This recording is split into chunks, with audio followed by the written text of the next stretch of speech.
ഉക്രൈനെ അടിച്ചമർത്തി റഷ്യയുമായി ഉടനടി വെടിനിർത്തൽ ഉണ്ടാക്കുക എന്ന ലക്ഷ്യത്തിലേക്ക് നീങ്ങുകയാണ് ഡൊണാൾഡ് ട്രംപ്. റഷ്യ ഉക്രൈൻ യുദ്ധം പുതിയ വഴിത്തിരിവിലേക്ക്.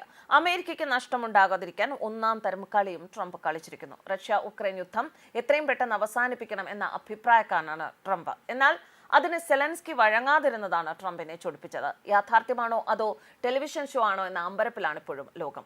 അമേരിക്കയിൽ ട്രംപും ഉക്രൈൻ പ്രസിഡന്റ് സെലൻസ്കിയും തമ്മിൽ നടന്ന ചർച്ചയിൽ സെലൻസ്കിക്ക് വൻ തിരിച്ചടി കിട്ടിയത് വലിയ വാർത്തയായിരിക്കുകയാണ്. റഷ്യയുമായി സമാധാനത്തിലേക്ക് പോകണം എന്ന ട്രംപിന്റെ നിർദ്ദേശത്തെ സെലൻസ്കി തള്ളിയതോടെയാണ് ട്രംപും US വൈസ് പ്രസിഡന്റ് JD വാൻസും സെലൻസ്കിയെ പരസ്യമായി ചീത്ത വിളിക്കാൻ തുടങ്ങിയത്. എന്നാൽ സെലൻസ്കി തിരിച്ചടിച്ചതോടെ സെലൻസ്കിയുമായി ഒരു സംയുക്ത വാർത്താ സമ്മേളനത്തിന് ട്രംപ് സമ്മതിച്ചില്ല എന്ന് മാത്രമല്ല, ചർച്ചയ്ക്കിടയിൽ സെലൻസ്കി ഇറങ്ങിപ്പോവുകയും ചെയ്തു. നാറ്റോയും റഷ്യയും തമ്മിൽ ഒരു യുദ്ധമുണ്ടായാൽ അത് അമേരിക്കയ്ക്ക് വലിയ നഷ്ടമുണ്ടാക്കുമെന്ന കാര്യം ട്രംപിനറിയാം. കാരണം റഷ്യ ആണവ ബോംബുകൾ ഉപയോഗിച്ചാൽ അതിന്റെ ദുരന്തം അമേരിക്കയും അനുഭവിക്കേണ്ടി വരും. അമേരിക്കയെ വീണ്ടും പഴയ മഹത്വത്തിലേക്ക് തിരിച്ചെത്തിക്കുമെന്ന വാഗ്ദാനത്തോടെയാണ് ട്രംപ് അധികാരത്തിലെത്തിയത് തന്നെ. നിങ്ങൾ ലോകത്തിനെ മൂന്നാം ലോക മഹായുദ്ധത്തിലേക്ക് വലിച്ചിഴക്കുകയാണോ എന്നും ട്രംപ് സെലൻസ്കിയോട് ചോദിച്ചത് അതുകൊണ്ടാണ്. ഇത് യാഥാർത്ഥ്യമാണോ അതോ ഒരു ടെലിവിഷൻ ഷോ ആണോ എന്ന ഉള്ള അമ്പരപ്പ് ലോകത്തിന് ഇനിയും മാറിയിട്ടില്ല. നിങ്ങൾ അമേരിക്കയോട് നന്ദിയുള്ള ആളായിരിക്കണം, അമേരിക്കയെ ബഹുമാനിക്കണം എന്നൊക്കെ US പ്രസിഡന്റ് JD വാൻസ് പറഞ്ഞു എങ്കിലും ഒരിക്കലും റഷ്യയുമായി സമാധാനത്തിന് തയ്യാറല്ല എന്നാണ് സെലൻസ്കി തുറന്നടിച്ചത്. എത്രയോ ബില്യൺ ഡോളറാണ് ഇതുവരെ സോവിയറ്റ് യൂണിയനെ തകർക്കാൻ അമേരിക്ക കഴിഞ്ഞ 30 വർഷമായി ചിലവഴിച്ചുകൊണ്ടിരിക്കുന്നത്.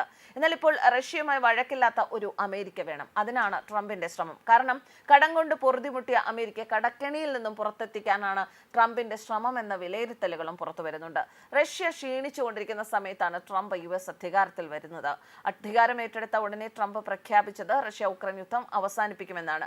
എല്ലാവരും കരുതി ട്രംപ് പുടിനെതിരെ നീങ്ങാൻ ഒരുങ്ങുന്നു. എന്നാൽ ഇപ്പോൾ റഷ്യയ്ക്ക് അനുകൂലമായിട്ടാണ് ട്രംപ് നിൽക്കുന്നത്. ഉക്രൈനുമായുള്ള യുദ്ധത്തിൽ തകർന്ന സ്ഥിതിയിലായ റഷ്യയ്ക്ക് ഇത് വലിയൊരു ആവേശമാണ് നൽകിയിരിക്കുന്നത്.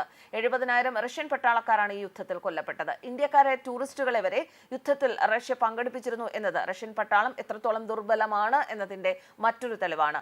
റഷ്യയുമായുള്ള യുദ്ധം നിർത്തണമെന്ന് ട്രംപ് ആവശ്യപ്പെട്ടപ്പോൾ സെലൻസ്കി അതിനെ എതിർക്കുകയായിരുന്നു. താങ്കൾക്കപ്പോൾ സമാധാനത്തിന് താല്പര്യമില്ല അല്ലേ എന്നാണ് ട്രംപ് സെലൻസ്കിയോട് ചോദിച്ചത്. റഷ്യയുമായുള്ള യുദ്ധത്തിൽ അമേരിക്ക എന്തൊക്കെ പണം സെലൻസ്കിക്ക് നൽകിയിട്ടുണ്ട്, ആ പണമൊക്കെ തിരിച്ചു കൊടുക്കണം എന്നാണ് ട്രംപ് സെലൻസ്കിയോട് ആവശ്യപ്പെടുന്നത്. അമേരിക്കയുടെ താല്പര്യങ്ങൾ സംരക്ഷിക്കാത്ത യുദ്ധത്തിന് ഇനി അമേരിക്കയുടെ പണം നൽകില്ല എന്ന് തന്നെയാണ് ട്രംപിന്റെ നിലപാട്. ഏകദേശം $135 മില്യൺ അമേരിക്ക ഉക്രൈനെ ഈ യുദ്ധത്തിന് വേണ്ടി നൽകിയത്. ഇത്രയും തുക വിദേശത്തെ ഒരു യുദ്ധത്തിന് നൽകാൻ താല്പര്യമില്ല എന്നും ഈ തുക പലിശ സഹിതം തിരിച്ചു നൽകണമെന്നുമാണ് ട്രംപിന്റെ നിലപാട്. ഇതിന് പണമായി നൽകാൻ കഴിഞ്ഞില്ല എങ്കിൽ അതുപോലെ അതിന് തുല്യ തുകയ്ക്കുള്ള ഉക്രൈനിലെ ധാതു സമ്പത്ത് നൽകാനാണ് ട്രംപ് സെലൻസ്കിയോട് ആവശ്യപ്പെട്ടത്.